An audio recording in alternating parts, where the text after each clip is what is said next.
गुरु भक्ति योग। जन्म मरण के विष चक्र से मुक्त होने का कोई मार्ग नहीं है क्या?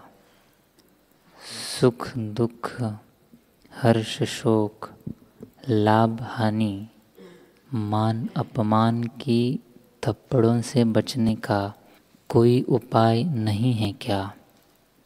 है, अवश्य है।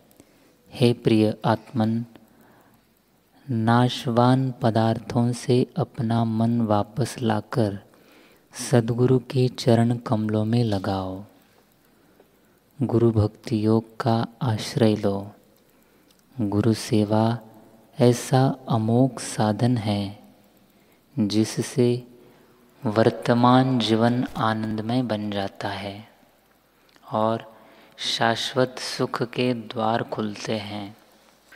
गुरु सेवत ते नर धन्य यहाँ, तिनको नहीं दुख यहाँ न वहाँ। सच्चे सद्गुरु की हुई भक्ति शिष्य में सांसारिक पदार्थों के प्रति वैराग्य एवं अनासक्ति जगाती है। परमात्मा के प्रति प्रेम के पुष्प महकाती है।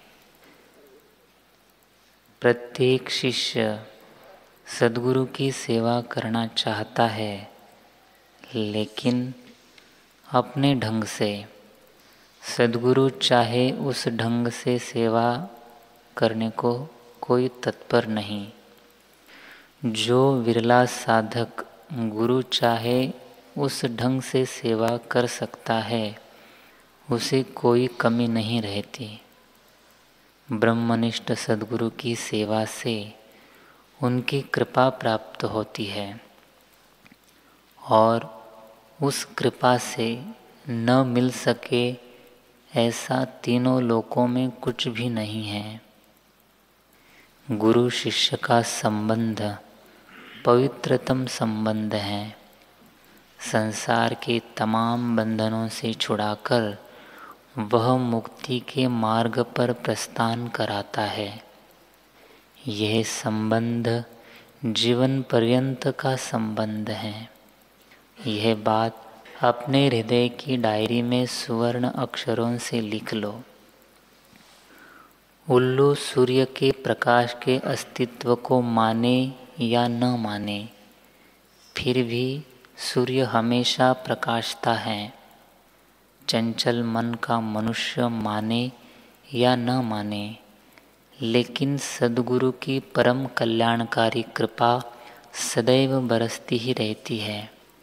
सद्गुरु की चरण रज में स्नान किए बिना केवल कठिन तपश्चर्या करने से या वेदों का अध्ययन करने से वेदांत का रहस्य प्रकट नहीं होता, आत्मानंद का अमृत नहीं मिलता।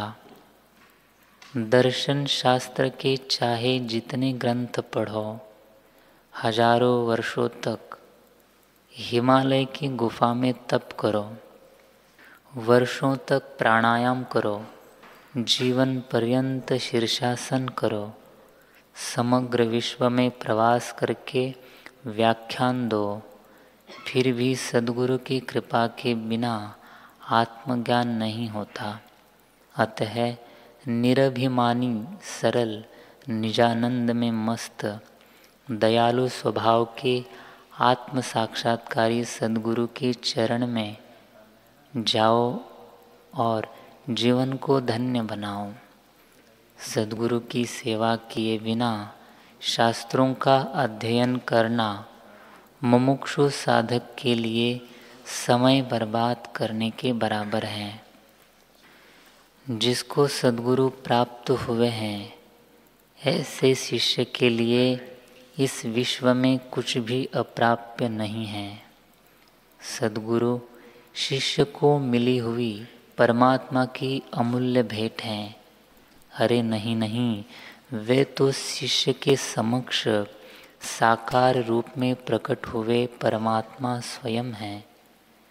सद्गुरु के साथ एक क्षण किया हुआ सत्संग लाखों वर्षों के तप से अनंत गुना श्रेष्ठ है। आँख के निमेष मात्र में सद्गुरु की अमृत वर्षी दृष्टि शिष्य के जन्म जन्म के पापों को जला सकती है।